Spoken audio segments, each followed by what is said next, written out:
teach your child how to make handwriting, how to do letters so that it'll become automatic, quick, so that they're formed correctly, the same way every time. That's a lot. Now, what I like to do before I even start with picking up a pencil is to have the child so familiar with the alphabet and the alphabet song that I can build off of that.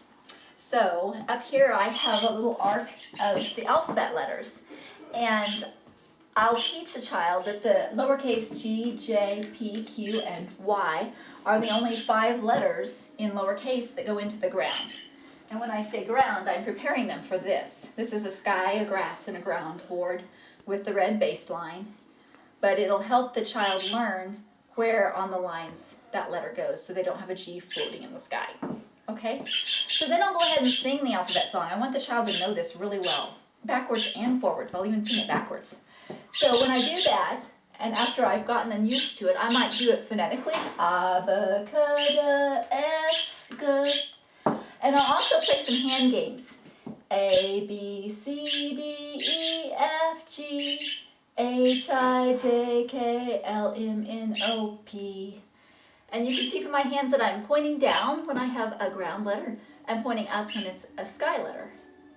Then I can ask my child, okay, an M. Can you show me an M? And they'll make a fist. How about a P? How about a T? When they can do that really comfortably, then I know I'm ready to start in on something like this. But I'm probably not going to start this as an OT, as a homeschooling parent. I'm not even going to start putting it on paper until they know that. It just cuts out so much that they have to learn and prevents them from making mistakes and forming bad habits. Handwriting Without Tears is a great program. It teaches, however, uppercase letters first. And so a lot of teachers don't like that because they want their child, their students to know lowercase because that's how we read. It's with the lowercase letters primarily. I still like this because I think I can teach how to form a D and teach what a lowercase d looks like at the same time. So I like the Handwriting Without Tears boards. You can see the smiley faces here. They help with the idea that the letters always start at the top, except for the lowercase e and d.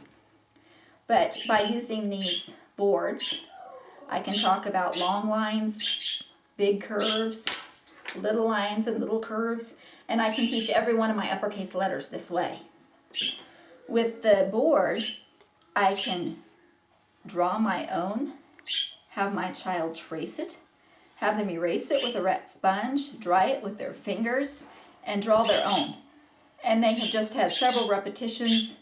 Again, I like the verbal of saying long line down, jump up, big curve to the bottom.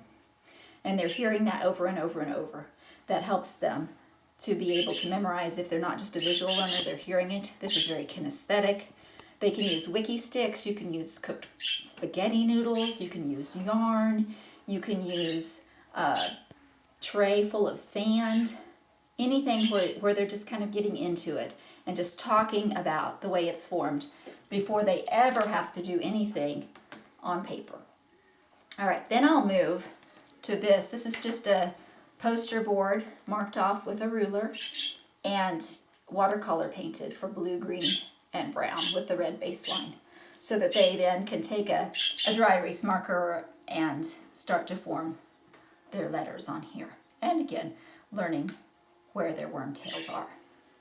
Okay, for spacing, if your child's having trouble with spacing, you can teach them to use their finger to put a dot between their words or even make them a little spaceman that they have to put down between words.